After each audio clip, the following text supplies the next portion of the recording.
ప్రపంచంలోని అతిపెద్ద బయోటెక్నాలజీ కంపెనీలో ఒకటైన ప్రఖ్యాత ఆమ్జెన్ తెలంగాణలో కార్యకలాపాలు విస్తరించనుంది. హైదరాబాద్లో కొత్తగా రీసెర్చ్ అండ్ డెవలప్మెంట్ విభాగం ప్రారంభించనున్నట్లు కంపెనీ ప్రకటించింది.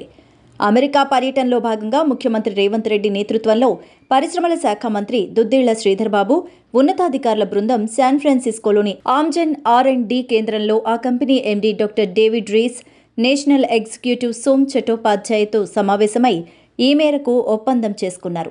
ఆమ్జెన్ కొత్త రీసెర్చ్ సెంటర్ను హైదరాబాద్ హైటెక్ సిటీలో 6 అంతస్తుల భవనంలో ఏర్పాటు చేయబోతున్నారు. దాదాపు 3,000 మందికి ఇక్కడ ఉద్యోగాలు లభిస్తాయి.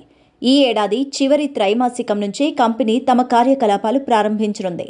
అంతకుముందు ఆమ్జెన్ ప్రతినిధులతో ముఖ్యమంత్రి రేవంత్ రెడ్డి మాట్లాడుతూ, ప్రపంచంలో పేరొందిన బయోటెక్ సంస్థ హైదరాబాద్ను తమ కంపెనీ అభివృద్ధి కేంద్రంగా ఎంచుకోవడం గర్వించదగ్గ విషయమని చెప్పారు. ఈ ఒప్పందం ద్వారా బయోటెక్నాలజీ రంగంలో హైదరాబాద్ ప్రాధాన్యత మరింత పెరుగుతుందన్నారు. ప్రపంచ స్థాయి సాంకేతికతతో రోగులకు సేవ చేయాలని కంపెనీ ఎంచుకున్న లక్ష్యం ఎంతో స్ఫూర్తిదాయకమైందని సీఎం పేర్కొన్నారు. బయోటెక్నాలజీ రంగంలో గడిచిన 40 ఏళ్లుగా తాము అగ్రగామి సంస్థగా కొనసాగుతున్నామని ఆమ్జెన్ సంస్థ ఎండీ డాక్టర్ రీస్ అన్నారు. డేటా సైన్స్, ఆర్టిఫిషియల్ ఇంటెలిజెన్స్ కలయికతో కొత్త ఆవిష్కరణలతో మరిన్ని సేవలు అందించాలని హైదరాబాద్లో రీసెర్చ్ సెంటర్ ఏర్పాటు చేయబోతున్నామని, బయోటెక్ రంగంలో ఇదొక అద్భుతమైన మైలురాయిగా నిలుస్తుందని చెప్పారు.